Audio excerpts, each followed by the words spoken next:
애굽의 왕 바로가 새롭게 왕이 되어서 시작하였습니다. 그러면서 그가 가졌던 것은 자기 나라에 살고 있는 이스라엘 백성들의 번성하는 모습을 보고 두려워하는 것이었습니다. 이스라엘 백성들을 보고 두려워할 때에 그 마음 속에는 이들이 우리와 계속해서 연합하지 아니하고 우리를 공격하는 대적들과 힘을 합할까 걱정이 되었기 때문입니다.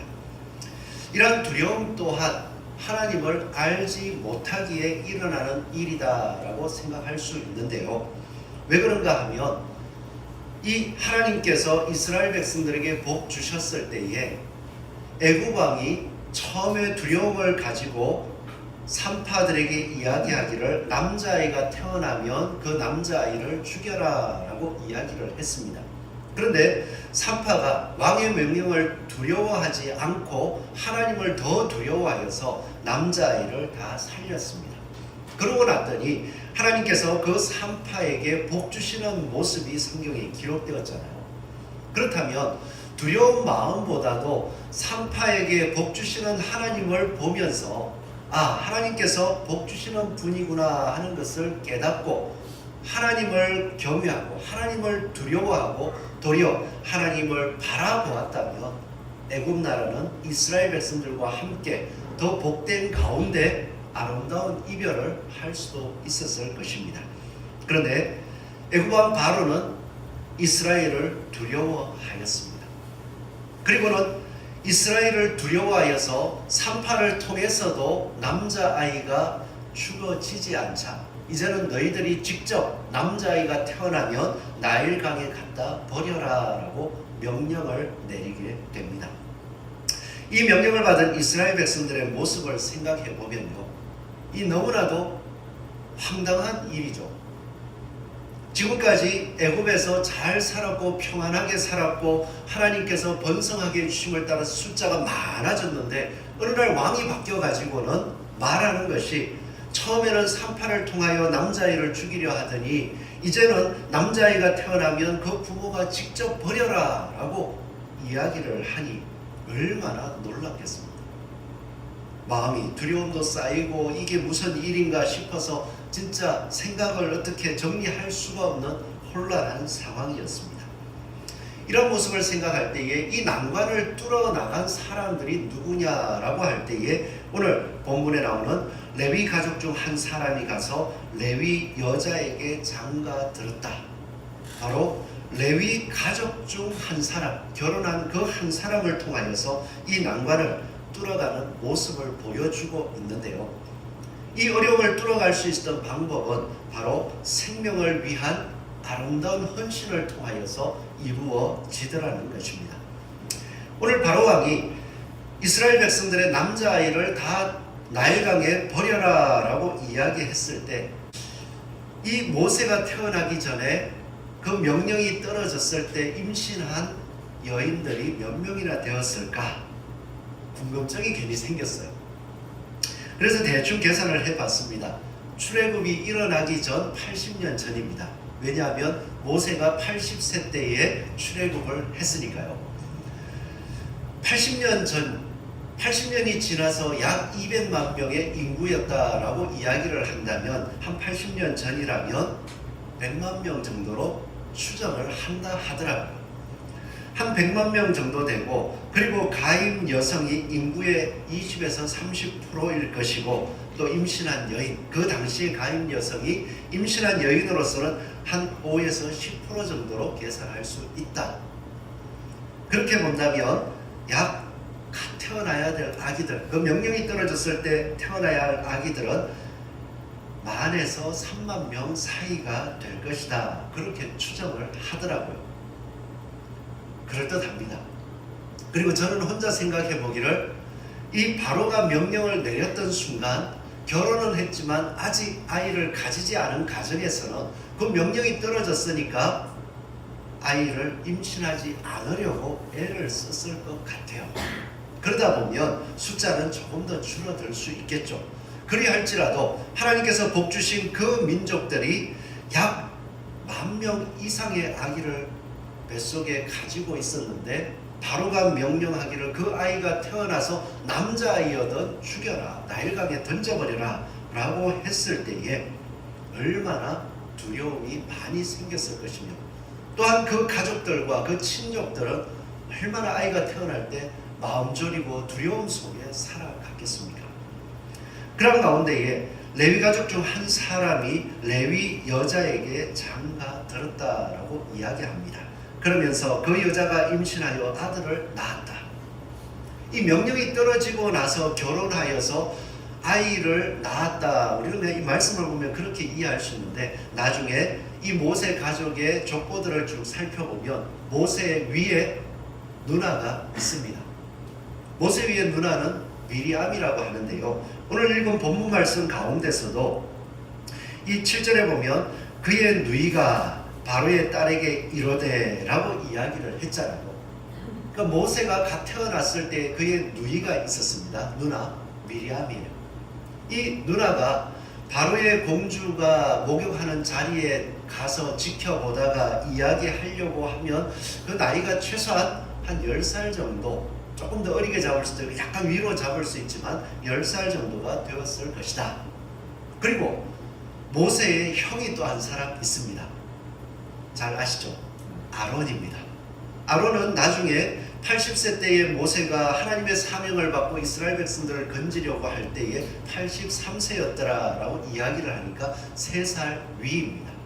그렇다면 오늘 말씀은 이 앞의 내용을 싹 빼고 이야기를 전개하기 위해서 바로의 명령이 떨어졌을 때에 이 결혼한 레위 가족의 아이가 생겼는데 그 아이가 남자아이였더라라고 말씀해 주고 있거든요.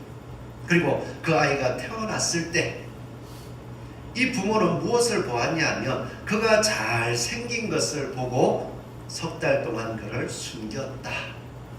여기까지 쭉 읽어볼 때에 저는 이 내용을 읽어보면 그랬구나, 결혼해서 장가 가가지고 이 임신을 하고 아들을 낳았고 아들이 잘생긴 걸 보고는 숨겼다가 나중 3개월 동안 더 이상 못 숨겨서 나일강에 이렇게 버리려고 했구나, 그냥 아무 생각 없이 읽었어요, 젊었을 때는. 그런데 이제 신학을 하면서 이 말씀들을 읽으면 읽을수록 좀 마음에 좀 걸리는 거예요. 아니, 왜 잘생겼다고 해서 그 아들을 그냥 잘생긴 거 하나 보고 이렇게 숨기지? 태어났을 때에 지금 죽음의 위기가 있는 상황, 단순히 아이를 죽여라가 아니라 아이를 죽이지 않았을 때에 온 가족, 미리암과 아론마저도 위험에 처할 수 있는 그러한 형편 속에서 잘생긴 거 하나 보고 이 숨겼다, 이해가 되지를 않는 거예요. 그래서 말씀들을 쭉 살펴보면 이 말씀을 어떻게 이해해야 될 것인가? 오늘 그가 잘생긴 것을 보고, 이 단어는 잘생겼다라는 것은 히브리어로 이제 토부, 선하다라고 이야기를 하거든요. 이 단어는 창세기 1장에서 하나님께서 천지를 창조하시고 그 지어진 만물들을 바라보실 때에 하나님 보시기에 좋았더라 하는 똑같은 단어입니다. 선하다, 하나님 보시기에 좋았다, 그 단어가 되는 거예요. 그렇다면 그 단어의 의미로 보자면 모세의 부모가 바라볼 때에 하나님께서 지어주신 그 생명이 너무나도 보기에 좋았다, 이렇게 해석할 수 있겠죠. 그러면 조금 의미가 이해가 됩니다. 모세의 부모가 그 태어난 아기 모세를 바라보면서 그 아기가 아들이 태어났구나, 잘생겼다가 아니라 하나님께서 보시기에 좋았더라, 하나님께서 주신 귀한 생명이구나 하는 그 믿음의 눈으로 바라보았을 때에 잘생겼다라고 이야기를 했다는 것입니다. 그리하여서 히브리서 11장 23절 말씀을 보면 믿음으로 모세가 낳았을 때에 그 부모가 아름다운 아이임을 보고, 무엇으로 보았습니까? 믿음으로 모세가 낳았을 때에 그 부모가 아름다운 아이임을 보았다. 어떤 눈으로 보았어요? 믿음으로. 하나님이 보시기에 좋았더라 라고 하는 그것을 바라보는 믿음으로 보시기에 좋았다. 사도행전 7장 20절에서 스데반이 이스라엘 백성들에게 예수 그리스도를 증거하기 위하여서 말씀을 설교할 때에 그때에 모세가 낳는데 하나님 보시기에 아름다운지라, 이렇게 해석을 해주고 있어요. 동일하죠. 부모가 그 모세를 볼 때에 보기에 아름답다. 그리고 그 뒤에 가서 히브리서를 보니 믿음으로 봐서 그런다. 그리고 출애굽 사도행전 7장 20절에 가보니까 그때에 모세가 낳는데 하나님 보시기에 아름답더라. 믿음의 눈으로 그 모세를 바라볼 때에 하나님이 주신 너무나도 귀중한 생명, 하나님께서 보시기에 아름답게 만들어주신 생명이라는 것을 보았을 때에 이 부모는 모세를 위하여서 바로의 명령도 두려워하지 않고 모세를 위하여서 헌신해 나갈 수 있더라는 것입니다. 그래서 우리가 이 말씀들을 바라볼 때 우리가 살아가는 세상에서도 사람을 바라볼 때 그토록 바라보면서 이 TV의 연예인들처럼 아름다운 사람들, 그런 사람들은 뭔가 좋겠다 그냥 막연하게 바라보는 것이 아니라 오늘 이 자리에 나온 우리 성도님들 한 사람 한 사람 외적인 모습으로 판단하는 것이 아니라 그 어떠한 형편 속에서든지 예수 그리스도를 믿고 예수 그리스도를 섬기고 예수 그리스도의 말씀을 따라 살아가려고 하는 그 행동 하나, 마음 하나, 하나님이 그 모습을 보시고 보시기에 좋았다 말씀하시듯이 저와 여러분도 서로를 바라보면서 보시기에 좋았더라 라고 함께 고백할 수 있기를 소원합니다. 아멘. 모세의 부모들, 이들이 어떻게 모세의 모습을 바라보면서 보시기에 좋았더라 하는 믿음을 가질 수 있었을까? 벌써 요셉이 죽고 나서 그냥 평안하게 그냥 자녀들이 번성하고 민족들의 수가 늘어나고 몇백 년이 지났잖아요. 그런 가운데에서 이 어려움이 닥쳤을 때 보시기에 좋았더라, 하나님 보기에 좋은 믿음을 어떻게 가졌을까? 환난을 통해서 확인할 수 있었습니다. 처음에는 그냥 생기는 거예요. 출산하는 거 당연한 거 아닌가요? 결혼하면 아이를 당연히 낳는 것 아닙니까? 요즘은 안 그렇죠. 예전에는 결혼해서 아이를 못 낳으면은 이제 큰 문제가 됐는데 그렇게 많지는 않았던 것 같아요. 근데 요즘은 좀 다르죠. 근데 이 시대에 보면은 성경에 기록된 그 사람들이 태어나는 거 너무 잘 태어났어요. 그래서 인구가 어떻게 한 400년이 지나는 동안에 70명이 내려가서 200만 명이 될 수 있었을까? 해본 사람들이 막 기하급수적으로 일어나려면 결혼해서 계속 애를 낳아야 돼요. 잘 태어나던 시대입니다. 당연한 거예요. 그것이 100년, 200년 아이를 결혼해서 아이를 놓기만 하면, 아니 결혼해서 이제 임신이 되는 게 너무 잘 되니까 그거 당연한 거 아니겠습니까? 잘 안 되는 모습도 있어야 되는데 그냥 진짜 결혼만 하면 아이들이 막 생기니까 처음에는 하나님이 보호해 주신다 하다가 어느 순간 그게 당연해지지 않습니까? 처음에는 우리 그런 거 있잖아요. 어떤 사람이 불쌍합니다. 그래서 불쌍한 마음을 품고 도와줍니다. 한 번 도와주고, 두 번 도와주고, 세 번 도와줍니다. 그러면 그 다음에 도움을 받는 사람은 어떻습니까? 네 번, 다섯 번 도와주는 게 감사한 게 아니라 어느 순간 당연해져요. 그러고 나서 안 도와주면 섭섭합니다. 왜 지금까지 잘 도와줘 놓고 왜 내가 힘든데 안 도와주지? 그런 일이 생기는 거예요. 이스라엘 백성들에게 있어서도 지금까지 생명들이 자연스럽게 태어났다는 것은 그게 너무 익숙한 거고 당연한 거예요. 그런데 하나님을 알지 못하는 애굽의 왕이 그 생명을 죽여라 라고 명령했을 때에 자기들에게 직접 명령한 건 아니지만 산파들에게 명령하여서 남자이어든 죽여라. 약간 한 걸음 떨어져서 일어나는 고난이죠. 자기들에게 직접적으로 주어진 것이 아니라 실제로 명령을 받은 것은 산파들이었습니다. 그렇지만 여전히 마음에 불안함은 있지만 산파들이 그 중간에서 그 완충 역할을 해주면서 조금 고난이 고난스럽지 않은 상황으로 넘어갈 수 있어요. 근데 그 산파가 바로를 두려워하지 않고 하나님을 두려워하여서 그 남자아이들을 살렸더니 하나님이 산파들에게 복을 주셨습니다. 그 모습을 바라볼 때에 이스라엘 백성들은 지금 바로 왕이 우리의 남자아이들을 죽이려고 하는구나, 두렵고 겁이 나고 또 여러 가지 상황 속에서 어떡할까 염려하다가 산파들이 한번 탁 막아주는 모습을 보고 또 바로의 명을 어겼음에도 불구하고 하나님이 복을 주셔가지고 잘 되는 모습을 볼 때에 그 생명은 하나님이 기뻐하는 것입니까? 아닙니까?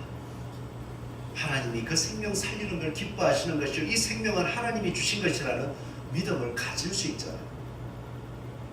그것을 가슴에 새겨볼 수 있습니다. 그리고 나서 이제는 직접 남자아이를 죽여라 라고 명령했을 때 그 부모가 아이를 가지고 아이가 태어났을 때에, 그렇지, 하나님께서는 그 산파들에게 왕의 명령을 두려워하지 아니하고 여호와를 경외하며 남자아이들을 살린 산파들에게 복을 주신 것, 하나님의 귀한 뜻이요. 그렇다면 이 아이 또한 하나님 보시기에 아름다운 생명이요, 하나님께서 번성하게 하기 위하여서 우리에게 주신 귀한 자녀일지다. 이 순간은 바로의 명을 두려워하는 것이 아니라 하나님께서 아름답게 보시는 그 생명 살리는 것, 이 생명을 함부로 죽이는 것을 두려워하여서 그 생명을 살리려고 하는 믿음을 가지게 되는 거죠. 이러한 모습들은 우리가 읽어보는 성경 곳곳에 일어나고 있고요, 믿음의 조상이라고 하는 사람들의 삶의 모습 속에서 다 이런 과정들을 거쳤더라고요. 오늘 제가 초반에 말씀드리기를 그 당시 바로의 명이 떨어졌을 때 적어도 한 10,000명 정도는 임신을 했을 것이다. 그렇다면 그 많은 사람들이 오늘 모세의 부모님들과 동일하게 바로의 명령이 떨어졌을 때 어떤 아이가 태어날까, 남자아이가 태어나면 안 되는데 어떻게 하지 염려하고 걱정하다가 드디어 남자아이가 태어났습니다. 모두가 모세의 부모님처럼 그렇게 했을까요? 아니겠죠. 아유, 큰일 나. 바로가 죽이려 했는데 안 죽이면 우리 집안은 큰일 나겠다. 그리고 생각해보니 오늘 말씀처럼 우리에게는 아직까지 형도 있고 이미 태어난 애들이 있으니까 괜찮아. 그리고 바로 순종했을 수도 있습니다. 그런데 모세의 부모들은요, 그러한 두려움 속에서도 산파들에게 복 주신 그 하나님, 또 더 나아가서는 이것도 생각해 볼 수 있어요. 모세의 형이 아론입니다. 몇 살 차이가 났다 했죠? 3살.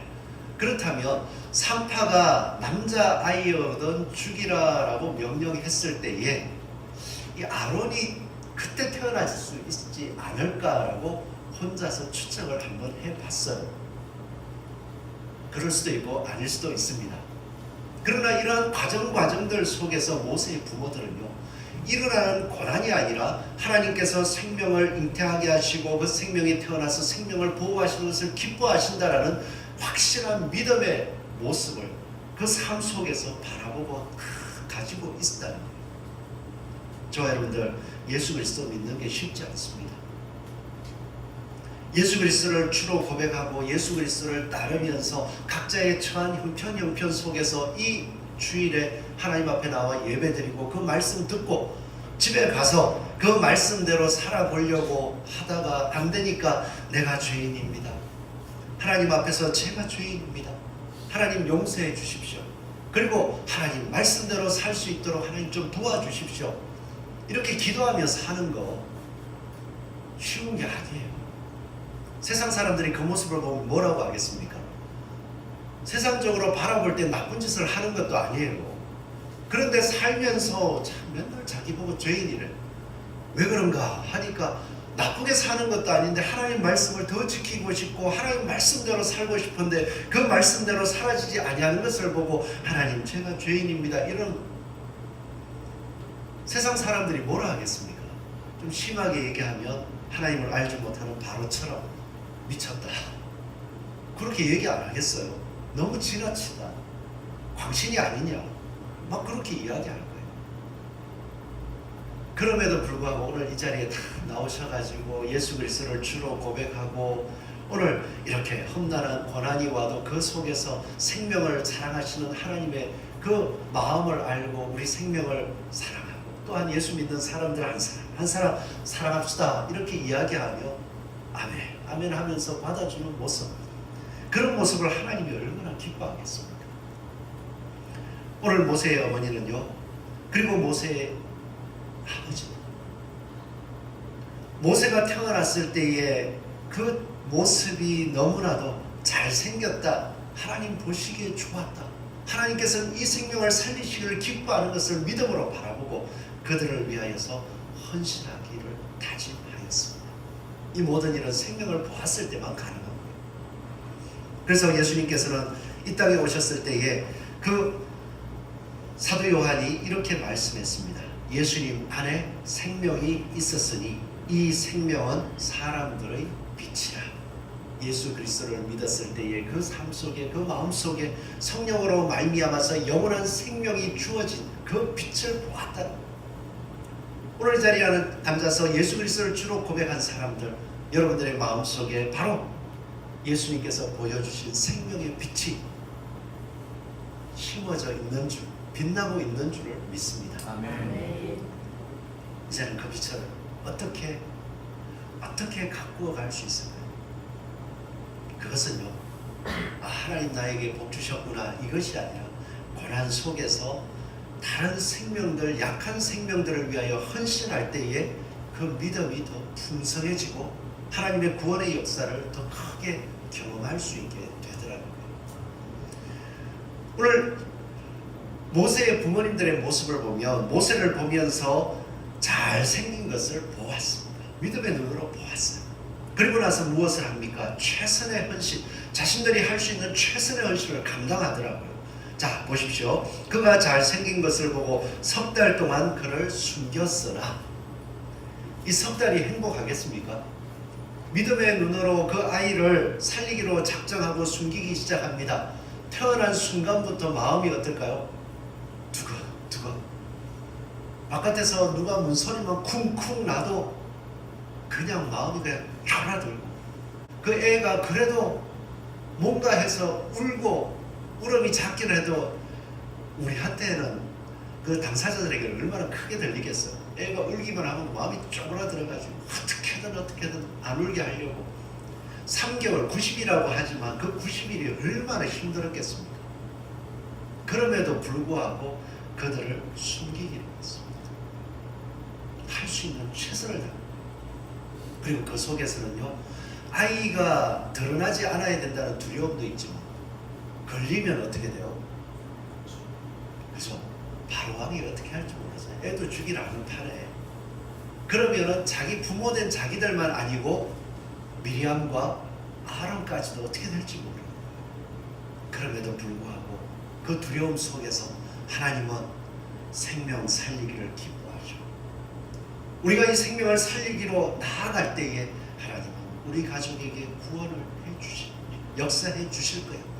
그 믿음 하나 보고 그 두려움을 다 이겨갈 수 있는 거예요. 그러기에 90일간을 애를 돌보면서도 우리가 할 수 있는 것은 하나님께서 구원하시고 우리가 할 수 있는 선까지 믿음으로 나아가는 거예요. 그렇게 나아갔습니다. 그러고 나서 90일이 되어서 이제 아기가 어느 정도 크고 나서 목소리가 우렁차지기 시작하고 이제 울면은 더 이상 어떻게 할 수가 없어요. 그럴 때에 우리는 이 아이를 버리는 거, 이제 더 이상 할 만큼 했으니까 이제 더 이상 어쩔 수 없으니까 버리는 게 당연할 수 있습니다. 그런데요, 이 90일간 모세를 돌보는 가운데 여호와 하나님의 구원을 바라봤던 부모들과 가족들은 그 속에서, 두려움 속에서 믿음이 없어질 것 같은데 더 믿음이 분명하게 생기더라고요. 그래서 그 다음에 어떻게 합니까? 3개월간을 돌본 이후에 이 아이를 더 이상 울음소리를 감출 수 없게 되자 이들이 한 행동을 보니까요, 3절을 보시면 더 숨길 수 없게 되매 그를 위하여 갈대 상자를 가져다가, 갈대로 만든 상자를 가져다가 엽청과 나무진을 칠하고 아기를 거기 담아. 무슨 의미가 있습니까?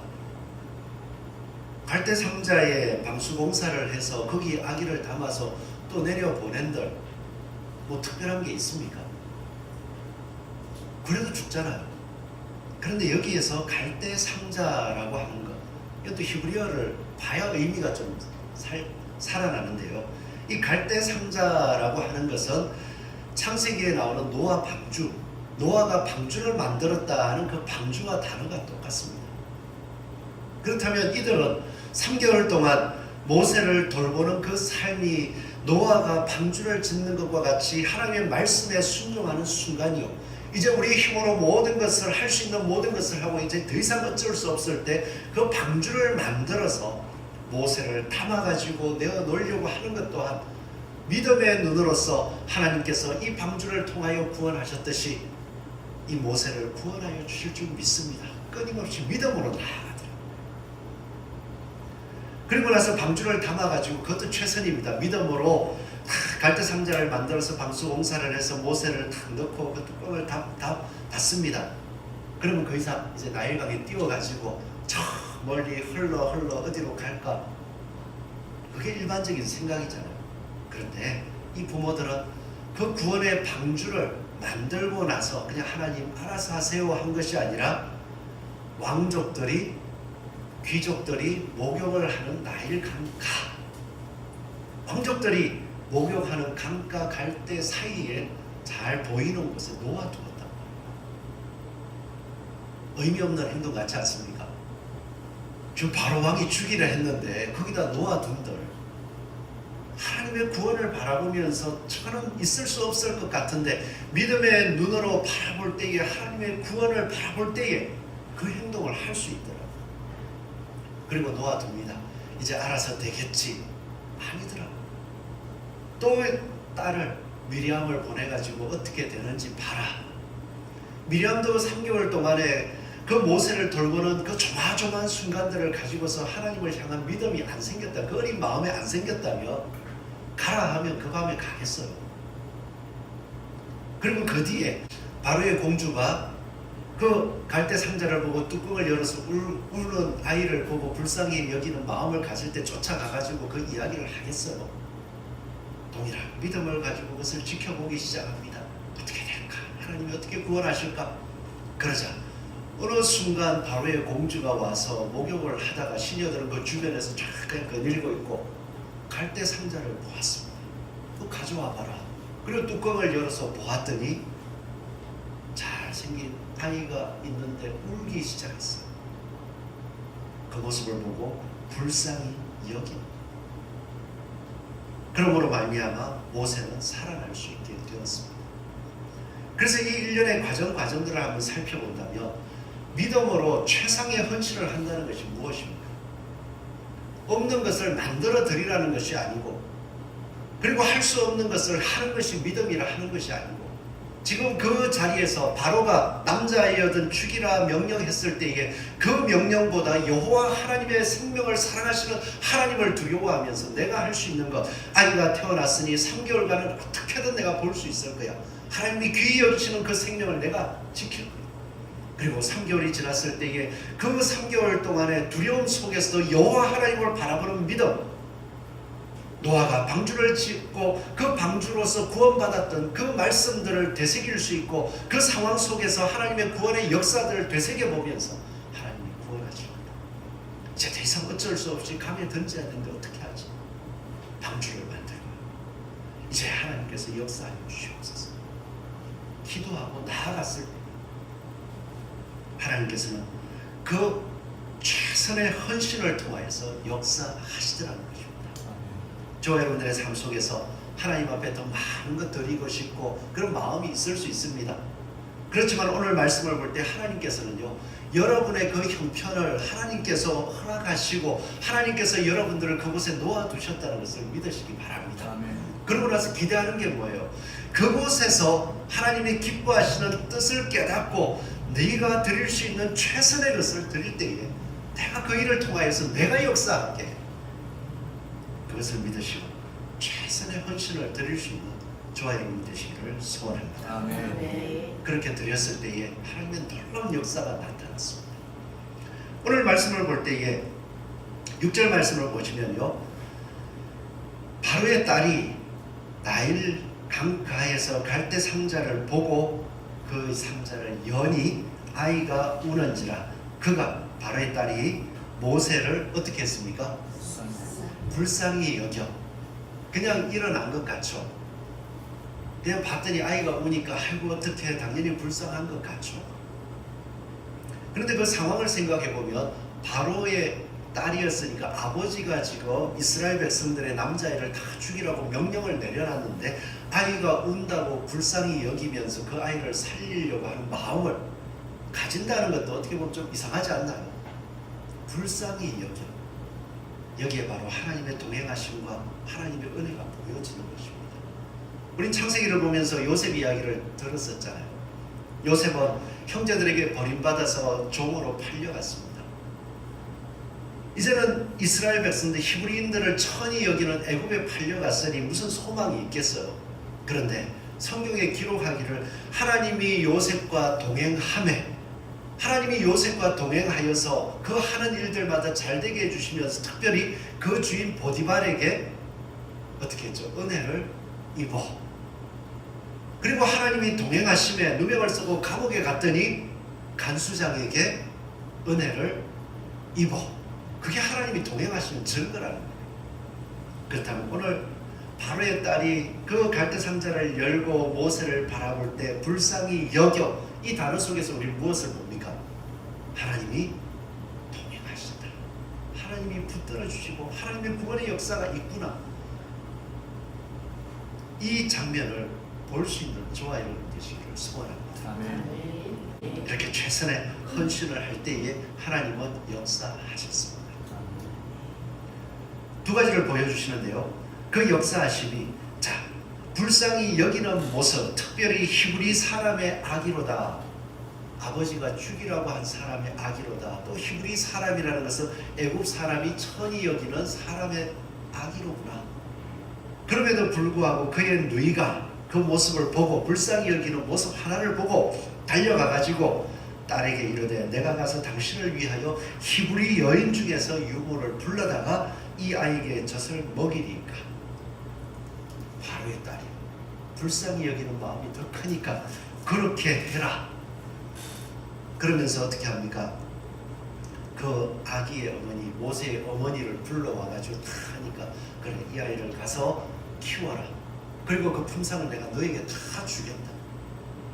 그리고 나서 아이가 젖을 뗄 때까지 그 부모가 진짜 걱정 안 하고 키우고 바로의 딸에게 나중에 데려갈 수 있도록 그 모든 상황을 만들어 가시는, 아이를 양육할 수 있도록 이끌어 주시는 하나님의 은혜가 있더라는 거예요. 저와 여러분들의 삶 속에 최상의 헌신을 하고 나아갈 때 하나님께서 이렇게 구원하시는, 우리의 삶을 형통으로 인도해 주시는 은혜 넘쳐나기를 축원합니다. 아멘. 그리고 또 한 가지가 있어요.